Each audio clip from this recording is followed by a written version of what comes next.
সব ধ্বংস করে দিব। শেরপুরের নালিতাবাড়ী উপজেলার সীমান্তবর্তী গারো পাহাড়ি এলাকায় বোরো মৌসুমে কষ্টার্জিত ধান রক্ষায় দুশ্চিন্তায় পড়েছেন কৃষকেরা। বন্য হাতির আক্রমণের আশঙ্কায় অনেকেই বাধ্য হয়ে আধাপাকা ধান কাটতে শুরু করেছেন।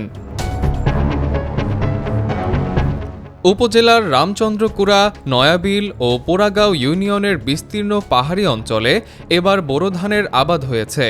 কোথাও ধান পাকা শুরু হয়েছে, আবার কোথাও এখনও পুরোপুরি পাকেনি। তবে প্রায় প্রতিদিনই গহীন অরণ্য থেকে খাবারের সন্ধানে বন্য হাতির পাল নেমে এসে ফসল নষ্ট করছে। স্থানীয় কৃষকেরা জানান, ধান রক্ষায় তারা ক্ষেতের পাশে টংঘর তৈরি করে রাত দিন পাহারা দিচ্ছেন। হাতি তাড়াতে চিৎকার, টিন পেটানো, মশাল জ্বালানো সহ বিভিন্ন পদ্ধতি ব্যবহার করা হলেও তাতে খুব একটা কাজ হচ্ছে না, বরং হাতির সঙ্গে মানুষের সংঘাত বাড়ছে।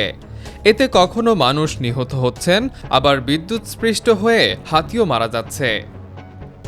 আন্ধারুপাড়া গ্রামের গারো আদিবাসী কৃষক মেজেশ সাংমা বলেন, কাঁচা ধান আমরা জরুরি, আজকে হাতির দুর্যোগ, হাতি এখন আমরা এলাকার ভিতরে রয়েছে। আজকে রাত্রে যদি হাতি আয়ে এই কাঁচা ধানও থাকতো না, আমরা যাই পাই অত আমার কিছু আগ বাড়লো। আর যদি যে সময় হাতি লামবো একটাও পাইতাম না, সব ধ্বংস করে দিব।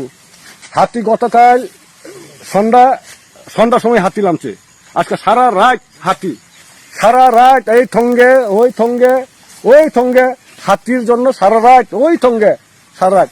হাতির মানুষ তো কেউ পাইলাম না, কোনো ক্ষতিপূরণ পাই না।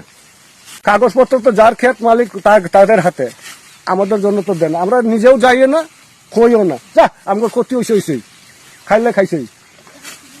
এই যে ধরো এই যে আমার যদি আজকে বন্ডে আজকে এই যে দেখ অনেক লোহের ক্ষেত খোলা খাইয়ে গেল, আজ পাই না একটা ডিজেল, পাই না একটা কোনো একটা জিনিস, কোনো একটা আমার জন্য সহযোগিতা যে করবো, এই পর্যন্ত আমরা পাইলাম না এখনো।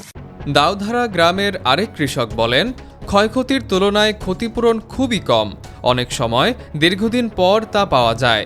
তিনি ক্ষতিপূরণ প্রক্রিয়া সহজ করা এবং হাতি প্রতিরোধে উচ্চ ক্ষমতার আলোকসজ্জার দাবি জানান। স্থানীয় সূত্রে জানা গেছে, বোরো ধান পাকতে শুরু করার সঙ্গে সঙ্গে হাতির উপদ্রব বেড়েছে।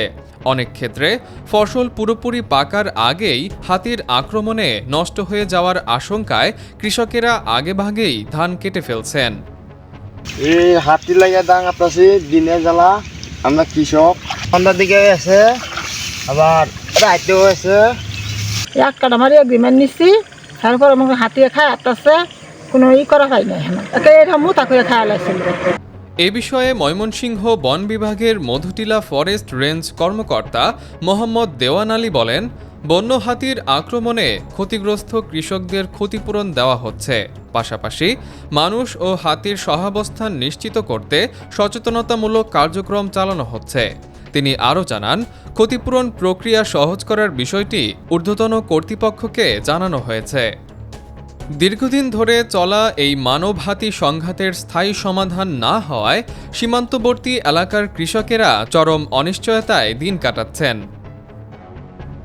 তাওহিদুজ্জামান রোমান, অগ্রযাত্রা প্রতিদিন, শেরপুর। অগ্রযাত্রা প্রতিদিন, নির্ভীক প্রত্যয়ে উজ্জীবিত।